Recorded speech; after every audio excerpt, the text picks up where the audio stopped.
नमस्कार, मैं हूं आशीष चित्रांशी और आप देख रहे हैं the news launcher. Behind the scene ये कार्यक्रम आज तीसरा दिन है, रविवार है, लेकिन रविवार को भी हम लेकर के आए। सुप्रीम कोर्ट में केस दर केस, चाहे वो एसआईआर का केस हो, चाहे पर्चियों के मिलान का केस हो, चाहे नफरती भाषणों का केस हो, चाहे प्रोफेसर महमूदाबाद का केस हो, चाहे जमानतों का मामला हो, तमाम ऐसे मामले, उन पर ऑब्जर्वेशन और डिसीजन लगातार जैसे आ रहे हैं। देश के एक बड़े हिस्से में निराशा का माहौल है। कोई दो राय नहीं, इसको ढकने छिपने छिपाने की बात नहीं है कि न्यायपालिका का मामला है तो डर के न बोले आदमी। निराशा, लोग कहने लगे हैं कि सुप्रीम कोर्ट से भी अब न्याय की उम्मीद घटती जा रही है। संविधान और लोकतंत्र सुप्रीम कोर्ट भी अब नहीं बचा पाएगा। लेकिन फिर यही पर्दे के पीछे कुछ ऐसे जज हैं इस देश में। अभी ज्यूडिशरी से, न्यायपालिका से पूरी तरह निराश होने की जरूरत नहीं है। कुछ ऐसे जज हैं जो इस दौर में मोदी और शाह की पर्ची सरकारों को खड़ा कर दे रहे हैं कटघरे में, और अगर सीधा शब्द कहें थोड़ा और कठोर तो नग्न कर दे रहे हैं। भरी अदालत में क्लास लगा दे रहे हैं पर्ची सरकारों की, जो पर्ची वाले सरकारें बन रही हैं, पर्ची वाले नेता बन रहे हैं, पर्ची वाले मुख्यमंत्री बन रहे हैं और पर्ची वाले मंत्री बन रहे हैं। ये यकीन करना मुश्किल लगता है, लेकिन मैं आज कोर्ट की प्रोसीडिंग से एक क्लिप आपको दिखाऊंगा, सुनवाऊंगा और कुछ जजों की चर्चा करूंगा जिनकी चर्चा नहीं होती है और होनी चाहिए। ये क्लिप, ये खबर चंद्रचूड़ हो, खन्ना हो, जस्टिस संजीव खन्ना, जस्टिस गवई हो, या जस्टिस सूर्यकांत, या जस्टिस विक्रमनाथ जो उनके बाद आने वाले, इन सबको सन्न कर देने वाली खबर है। आपको याद होगा मध्य प्रदेश हाई कोर्ट के दो जज, जस्टिस अतुल श्रीधरन और जस्टिस अनुराधा शुक्ला, और खासकर जस्टिस श्रीधरन, जिन्होंने सोफिया कुरैशी पर ऊट पटांग जलील बयान देने वाले मंत्री विजय शाह को रगड़ के रख दिया था। वो तो सुप्रीम कोर्ट ने बचा लिया, ये आप मान लीजिए, बच गए। नहीं तो कहा था कि अभी करो इन पर एक्शन, पता नहीं कल मैं रहूं ना रहूं, मेरे साथ क्या होगा कल मुझे नहीं पता है, मुझे आज एक्शन देखना है। उन दोनों जजों को मैं इसलिए याद कर रहा हूं कि इस कड़ी में तीसरे जज का, हाई कोर्ट के तीसरे जज का नाम जोड़ने जा रहा हूं।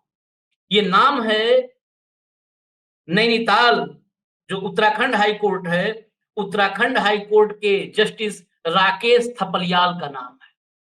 जस्टिस राकेश थपलियाल ने पूरे के पूरे पॉलिटिकल सिस्टम को, सिर्फ मैं किसी एक नेता का नाम नहीं कहूँ, पूरे के पूरे पॉलिटिकल सिस्टम को जो जोरदार तमाचा जड़ा है ना, इतना करारा तमाचा जड़ा है कि अगर रत्ती भर लोक लाज और शर्म हो तो दोबारा कोर्ट की तरफ मुख नहीं करेंगे, मुंह घुमाएंगे नहीं। उत्तराखंड जब से नया राज्य बना, इस उत्तराखंड में सरकारें चुटकियों में बदलती रही।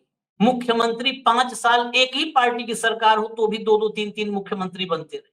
खनन से लेकर के दुनिया की लूट मची रही, घोटाले, स्कैम, चारित्रिक जो है आरोपों से लेकर के और आर्थिक आरोपों तक उत्तराखंड के नेताओं पर लगातार लगते रहे। लेकिन उत्तराखंड का भला कितना हुआ, बड़ा सवाल ये है। उत्तराखंड को लेकर के उत्तराखंड हाई कोर्ट के जज ने उत्तराखंड के नेताओं को लेकर के जो टिप्पणी की वो बहुत चौंकाने वाली और उत्तराखंड की स्याह हकीकत को दिखाती है। सबसे पहले मैं क्लिप दिखाना चाहूंगा, जरा कोर्ट की वो क्लिप दिखाइए, हिंदी में है, शुद्ध हिंदी में, सुनिएगा जरा। अगर आपको न मजा आए और उम्मीद न जगे न्यायपालिका से तो कहिएगा। सुनाइए, प्ले करिए। अमर उजाला चौथे नंबर का पेज, 27 अमर उजाला चौथे नंबर का पेज कि 2027 में हमको जिताओ और गैरसैंण हम राजधानी बना के दिखाएंगे। मतलब कि उत्तराखंड की पब्लिक बिल्कुल बेवकूफ हो गई ना, जब चाहे बेवकूफ बना दो, बेवकूफ बना दो। हाँ, क्यों नहीं ना पॉलिटिकल लोगों के खिलाफ हम एक्शन लें? झूठा स्टेटमेंट देते हो पेपर में, मिसगाइड करते हो पब्लिक को। 25 साल हो गए आज राज्य बने हुए, अभी वहां पर तिनका तो जुड़ा नहीं है, राजधानी बन जाएगी। तिनका नहीं जुड़ा बहुत है, वहां पे 8,000 करोड़ की प्रॉपर्टी है वो तो मैं ओपन उसमें बोल रहा हूँ, लाइव स्ट्रीमिंग में बोल रहा हूँ। ये तो सदन कर गैरसैंण में 8,000 की प्रॉपर्टी है, 8,000 करोड़ की प्रॉपर्टी, पूरा फुल इंफ्रास्ट्रक्चर है, कोई भी जाकर के विजिट करके देख ले। इन लोगों को केवल अटैची लेके जाना है। और अगर हिल में होता ना कैपिटल, आज ये उत्तराखंड स्टेट कुछ और होता। गांव गांव में हॉस्पिटल होते, गांव गांव में स्कूल होते, और गांव गांव में लाइट होती। आपको सारा डेवलपमेंट नजर आ रहा है देहरादून में। हम क्यों ना विधानसभा सत्र आपको रोक दें, जो गैरसैंण में करने जा रहे हैं, हम रोक देते हैं। I am taking so many confidence.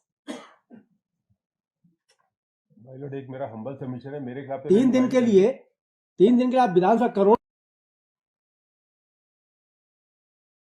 क्यों ना स्वतः संज्ञान लेते हुए मैं विधानसभा की कार्रवाई रोक दूं, सत्र ही रोक दूं, क्यों ना रोक दूं। ये क्लिप हो सकता है आपने गौर से सुना हो ना सुना हो, एक बार मैं और सुनाऊंगा, जरूर सुनाऊंगा।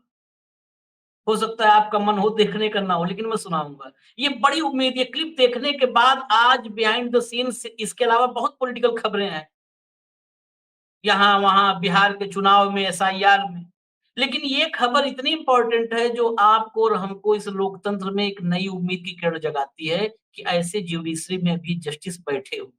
क्या कहा मैं बता देता हूं, अगर आपको ऑडियो मान लिया सुनने में, वो रिकॉर्डिंग सुनने में दिक्कत हुई हो, मैं पूरा का पूरा उसका आपको ट्रांसक्रिप्ट बता देता हूं।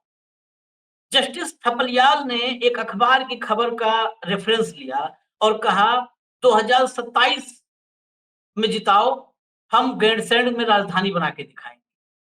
जब चाहे बेवकूफ बनाओ, क्यों नहीं इन पॉलिटिकल लोगों के खिलाफ हम एक्शन लें। झूठा स्टेटमेंट देते हो, मिसगाइड करते हो पब्लिक को। तिनका नहीं जुड़ा, बहुत कुछ है वहां गैरसैंण में। 8,000 करोड़ की प्रॉपर्टी है, 8,000 करोड़ की। मैं लाइव स्ट्रीमिंग में ओपन बोल रहा हूं, ये जज साहब ने कहा, ओपन बोल रहा हूं।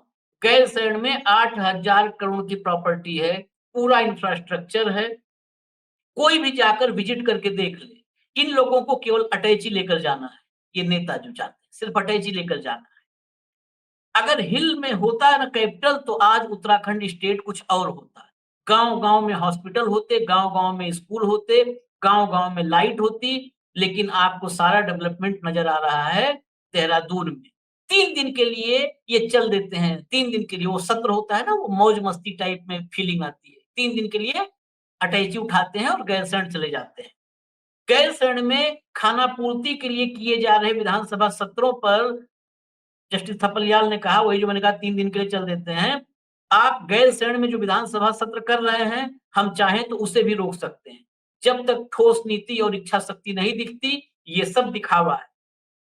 और इतना ही नहीं, आगे जनता से भी बोल दिया उन्होंने। जस्टिस थपलियाल ने जनता से अपील की कि अब सिर्फ सोशल मीडिया तक ही नहीं, बल्कि सड़कों पर उतरकर अपने हक के लिए आवाज उठानी होगी। ये सोचिए आप, कल्पना से परे है। मैं तो वाकई आजकल तो किसी भी जज की भी तारीफ करने में डर लगता है कि आज तारीफ किए, कल पता नहीं ऐसा फैसला आ जाए कि आलोचना करना पड़ जाए, सवाल पर फैसले पर सवाल उठाना पड़ जाए। लेकिन जस्टिस थपलियाल, इनका हाथ जोड़कर जितना अभिनंदन किया जाए कम है। इस दौर में हाई कोर्ट में जस्टिस की कुर्सी पर बैठ करके ये बोलना कि अपने हक के लिए सड़क पर उतर जाओ, नेताओं को ये बोलना कि मजाक बना रखा है तुम लोगों को, झूठे वादे करते हो, खड़ा कर दूंगा कटघरे में, ये काल्पनिक सा प्रतीत होता है, परी कथा जैसे प्रतीत होता है। ये नल नील के बनाए राम सेतु जैसा प्रतीत होता है। लगता नहीं है कि हकीकत होगा, लेकिन ये हकीकत है। और मैंने कहा 2 नाम लिए थे, justice Atul Sreedharan Madhya Pradesh high court, फिर जस्टिस थपलियाल सुप्रीम कोर्ट में जस्टिस ओक थे, रिटायर हुए, ऐतिहासिक रिटायरमेंट। जस्टिस उज्जवल भुइयां है, जस्टिस अगस्टीन जॉर्ज मसीह हैं, ये सुप्रीम कोर्ट में भी हैं, जिनकी बेंच में सुनवाई होती है तो उम्मीद जगती है कि आज न्याय होगा, आज इंसाफ होगा। और इंसाफ होगा नहीं, इंसाफ होते हुए दिखेगा भी और इंसाफ होने के बाद महसूस भी होगा। ये पर्दे के पीछे वाला सीन। ये सैटरडे एक ये भी कल्चर है सुप्रीम कोर्ट से हाई कोर्ट तक, वीकेंड लेक्चर। वीकेंड लेक्चर वाले कई जस्टिस हैं, उसमें सीजेआई से लेकर के और बाकी तमाम जस्टिस मिल जाते हैं इससे। वो वीकेंड जस्टिस होते हैं, वीकेंड सेमिनार्स होते हैं, लॉ कॉलेज में है कहीं भी है, वो वीकेंड पर वहां जाते हैं और संविधान और लोकतंत्र को लेकर के बड़े लच्छेदार भाषण देते हैं, बहुत जबरदस्त। संविधान को बचाना चाहिए, प्रस्तावना में आत्मा निहित है, संविधान बदल नहीं सकता है, लोकतंत्र को अक्षुण्ण रखना होगा। लेकिन जब अगले ही दिन वहां से वीकेंड भाषण के बाद जब छप जाते हैं, तमाम यूट्यूब पर काम कर रहे पत्रकार, यूट्यूबर, हम लोग जैसे तमाम लोग तत्काल उनके भाषण के क्लिप उठाते हैं व्यूज के लिए, कि व्यूज आएगा और व्यूज से पैसा आएगा। तो लगाते हैं उनकी क्लिप कि क्रांति कर दिया, मोदी को चुनौती दी, मोदी को क्लास लगा दी, मोदी की चुनौती दे दी फलाने जज ने, एकदम। लेकिन अगले दिन जब उनके पास उसी संविधान और लोकतंत्र से जुड़ी हुई याचिका जाती है, तो उस समय उनका सारा ज्ञान घर पे अलमारी में रख दिया जाता है। वो जितना संविधान और लोकतंत्र के प्रति जितना उनका भाषण में निष्ठा जितनी दिखती है, वो सब निष्ठा अलमारी में सेल्फ में रख दी जाती है। तो ये वीकेंड पर लेक्चर देने वाले तमाम ऐसे नाम हैं। अब किसी नाम को क्या लेना, क्या बताना, बहुत नाम है, आप जानते हो। वो अखबारों में छपता है, यूट्यूब पर सबसे ज्यादा यूट्यूब पर देखिए, क्योंकि व्यूज आते हैं कि क्लास लगा दी जज साहब ने मोदी जी की, मोदी की सरकार की, फलान की, लोकतंत्र पर बुरी निगाह रखने वालों की, संविधान बदलने के बारे में सोचने वालों की क्लास लगा दी।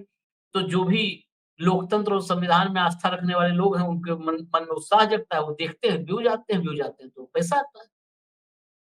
लेकिन ये मूल्यांकन नहीं कोई करता कि जज साहब भाषण में क्या बोल रहे हैं और जब उनके सामने उसी लोकतंत्र और संविधान से जुड़े मामले आते हैं सुनवाई के लिए, तब क्या कर रहे हैं जज साहब।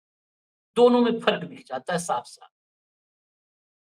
जो लोग जिनके भाषण, जिनके ऑब्जर्वेशन, जिनके डिसीजन इसमें साम्य होता है, उनके प्रति कई बार सम्मान का अतिरेक हो जाता है कि भाई कुछ ही लोग हैं, 4 आदमी हैं, तो 4 को तो सम्मान कर लो। उसी में से एक नाम जुड़ गया है, आज से मेरी डायरी में तो जुड़ गया, जस्टिस राकेश थपलियाल का, जिन्होंने सरकार को रगड़ करके रख दिया, जो कहा जाता है ना, जो थंबनेल में लिखते हैं रगड़ दिया, तो रगड़ के रख दिया। मैं एक बार चलते-चलते फिर से सुनवा देता हूँ। एक बार जस्टिस थपलियाल को एक बार और सुनवा दीजिए भैया।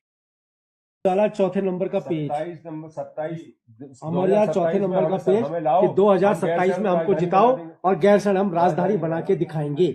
मतलब कि उत्तराखंड की पब्लिक बिल्कुल बेवकूफ हो गई ना, जब चाहे बेवकूफ बना दो। हाँ, क्यों नहीं ना पॉलिटिकल लोगों के खिलाफ हम एक्शन लें। झूठा स्टेटमेंट देते हो पेपर में, मिसगाइड करते हो पब्लिक को। 25 साल हो गए आज राज्य बने हुए, अभी वहां पर तिनका तो जुड़ा नहीं है, राजधानी बन जाएगी। तिनका नहीं जुड़ा, बहुत है वहां पे। 8,000 करोड़ की प्रॉपर्टी है वो तो मैं ओपन उसमें बोल रहा हूँ, लाइव स्ट्रीमिंग में बोल रहा हूँ। ये तो सदन कर गैरसैंण में 8,000 की प्रॉपर्टी है, 8,000 करोड़ की प्रॉपर्टी, पूरा फुल इंफ्रास्ट्रक्चर है। कोई भी जाकर के विजिट करके देख ले। इन लोगों को केवल अटैची लेके जाना है। और अगर हिल में होता ना कैपिटल, आज ये उत्तराखंड स्टेट कुछ और होता। गांव-गांव में हॉस्पिटल होते, गांव-गांव में स्कूल होते और गांव-गांव में लाइट होती। आपको सारा डेवलपमेंट नजर आ रहा है देहरादून में। हम क्यों ना विधानसभा तो आपको रोक दें, जो गैरसैंण में करने जा रहे हैं, हम रोक देते हैं। I am taking so many confidence. एक मेरा हम्बल सबमिशन है, मेरे खिलाफ 3 दिन के लिए आप विधानसभा करोड़ रोक दीजिए सर, आप रोक दीजिए जज साहब। आप ही जैसे सुप्रीम कोर्ट हो या हाई कोर्ट हो, आप ही जैसे जज की जरूरत है। तभी ये पॉलिटिशियन जिन्होंने लोक लाज छोड़ दिया है, जो हर स्तर पर मनमानी करने पर उतारू हैं, तभी ये काबू में आएंगे। खैर मुझे इजाजत दीजिए, बस आज बिहाइंड द सीन में जस्टिस राकेश थपलियाल जो वाकई पर्दे के पीछे ही हैं, कोई नहीं दिखा रहा है, इनको दिखाना था। और मैं कहता हूं, मेरा बहुत विनम्र निवेदन है कि इनको सिर्फ जनता न देखे, इनको बीते समय वाले जो है गोगोई भी देख लें, रंजन गोगोई, चंद्रचूड़ भी देख लें, संजीव खन्ना भी देख लें, वर्तमान वाले गवई साहब भी देख लें, और भविष्य वाले सूर्यकांत और विक्रमनाथ, ये तो जरूर देख लें, क्योंकि इनकी महिमा से अभी ही लोग जो है दो चार होने लगे हैं। इजाजत दीजिए मुझे, न्यूज़ लॉन्चर देखते रहिए। नमस्कार।